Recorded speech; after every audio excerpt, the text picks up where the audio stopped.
제니10이 대한해협 동수로 그쪽으로 한번 비행을 했다. 바다에서 나는 장면은 있었어. 동수로라고 특정을 할 만한 그런 증거는 없어요. 근데 우리 군에서는 제니10의 스텔스 기술을 좀 보면 미국의 F-35나 F-22랑 거의 똑같아요. 많은 분들이 오해하시는 게 스텔스라는 게 레이더에 아예 안 잡히는 건 아니에요. 개발 중으로 보시는 게 맞을 것 같습니다. 중국 지금 6세대 전투기도 지금 시제기가 나왔고 그걸 잡을 수 있는 레이더나 이런 것도 필요하겠죠.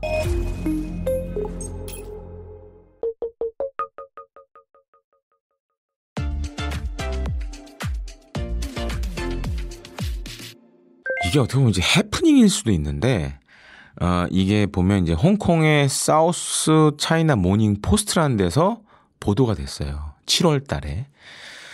근데 이제 그게 시점이 언제였냐면 한 7월 말쯤이었습니다. 그래서 이제 보통 중국 인민해방군이 이제 창군 기념일이 8월 1일이에요. 그래서 보통 이제 중국 CCTV 관영 매체에서 매년 그렇습니다. 이 8월 1일 건군절 전에 중국 인민해방군과 관련된 여러 가지 다큐멘터리를 계속 연속적으로 보여줘요.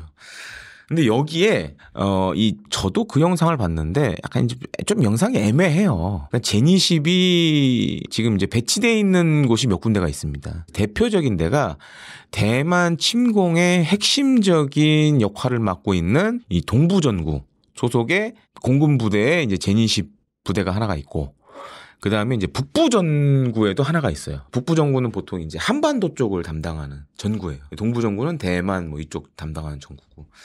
이제 대만 침공의 핵심 부대는 이제 동부전구입니다. 그래서 이제 여기 제니10을 갖다 놨는데, 전에 제가 이건 단독 기사도 쓰고도 했는데, 이제 거기 막 비행하는 모습을 보여줬는데, 저는 이걸 못 봤는데, 이제 그 홍콩에 있는 사우스 차이나 모닝 포스트에서는 제니10이 이 대한해협 동수로, 그래서 이제 일본에서는 보통 쓰시마 해협이라고 부릅니다.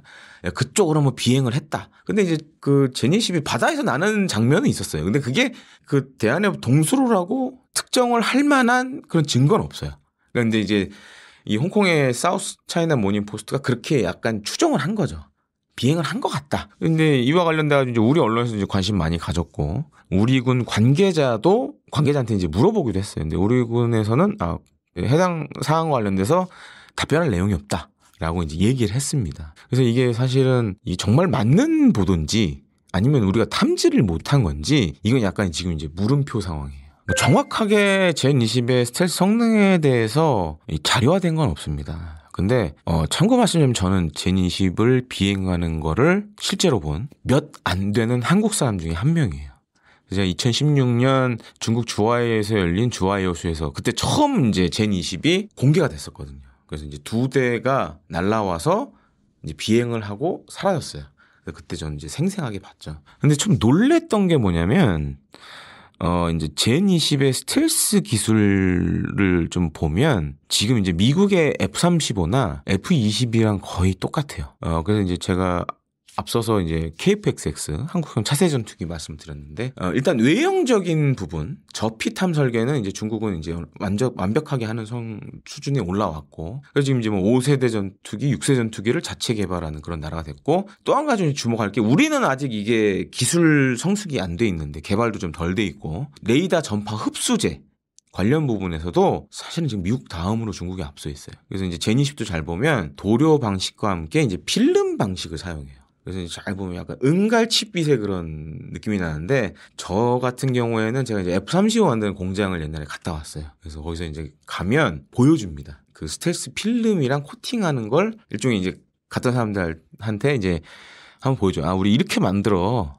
근데 뭐 제가 봐도 이걸 뺏겨서 만들 수는 없잖아요. 그래서 이제 보여줘요. 중국도 지금 약간 이제 그런 미국 수준의 스텔스 저피탐 소재 관련돼서는 그 정도 성능을 갖고 있고, 또 한 가지는 그때도 이제 2016년에 제가 봤을 때도 룸버그 렌즈라는 걸 달고 있었어요. 그러니까 룸버그 렌즈가 뭐냐면, 아마 많은 분들이 모르시는데, 이제 스텔스 전투기들은 평상시에 만약에 이 스텔스 기능을 작동시키면 레이더로 어디 있는지 모르겠죠. 아군기인데. 우리 군에서 쓰는 전투기인데도 어디 있는지 모르겠죠. 레이더에 잘 안 잡히니까. 그러다 보니까 이 리플렉터, 일종의 레이더에 잡히도록 그 반사 면적을 크게 하는 장치를 달고 다녀요.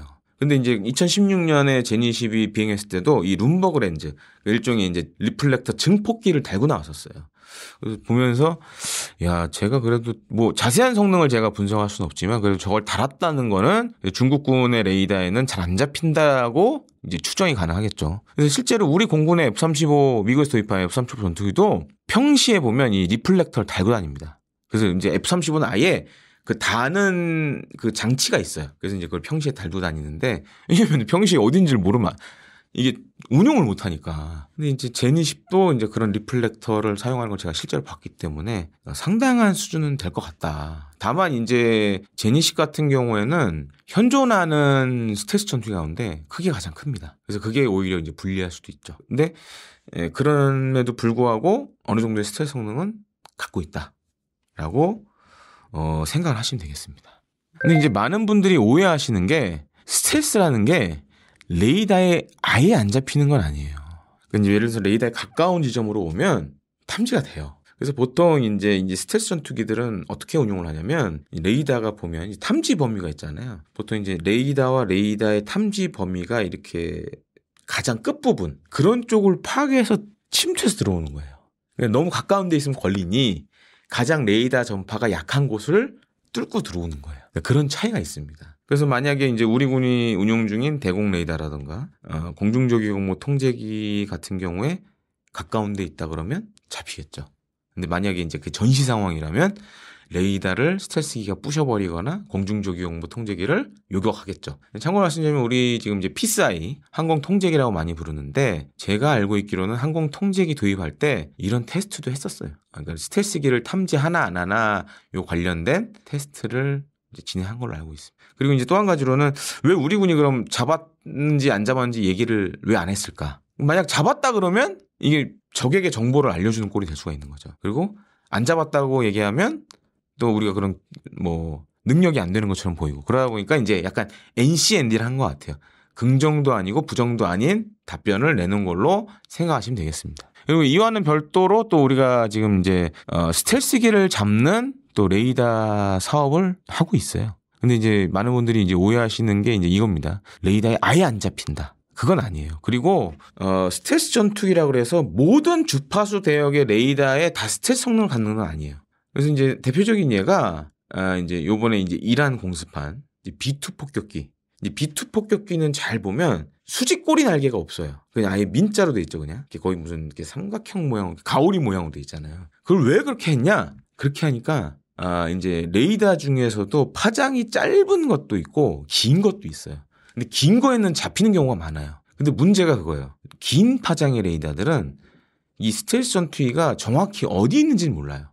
대략 이쯤에 있다라는 건 아는데 예를 들어서 우리 지금 촬영하고 있는 뭐 강남 이쪽인데 정확하게 이제 주소가 있을 거 아니에요. 그렇게 특정을 못 하는 거예요. 그러니까 대충 강남구 쪽에 떠 있네. 그 정도만 확인이 되는 거예요. 아니면 서울 시내에 떠 있네. 그래서 이제 그런 좀 단점들이 있죠. 그리고 또 한 가지로는 지금 이제 카운터 스텔스 기술 중에 하나가 뭐가 있냐면 핸드폰 기지국 이걸 활용하는 방안도 있습니다. 그래서 우리 눈엔 보이지 않지만 이 기지국에서 전파를 발산하잖아요. 이게 전파를 발산하면 비행기가 지나가면 이 전파에 일종의 이제 파장이 생깁니다. 근데 레이더로 봤는데 비행기네? 근데 레이더에 안 잡혀. 기지국에서 나오는 전파에서 뭔가 반향이 생겨. 그러면 이제 스텔스기로 특정할 수가 있는 거죠. 그래서 그런 이제 카운터 스텔스 기술도 사실은 지금 많이 나오고 있어요. 개발 중으로 보시는 게 맞을 것 같습니다. 개발 중이고 그리고 이제 카운터 스텔스 관련된 기술들은 계속 연구 개발을 하고 있어요. 왜냐면은 이제 지금 아시다시피 이제 중국 제니10도 있고 아마 이제 올해 다음 달에 이제 9월에 이제 중국에서 대규모 열병식이 있는데 지금 계속 그 비행을 하고 있어요.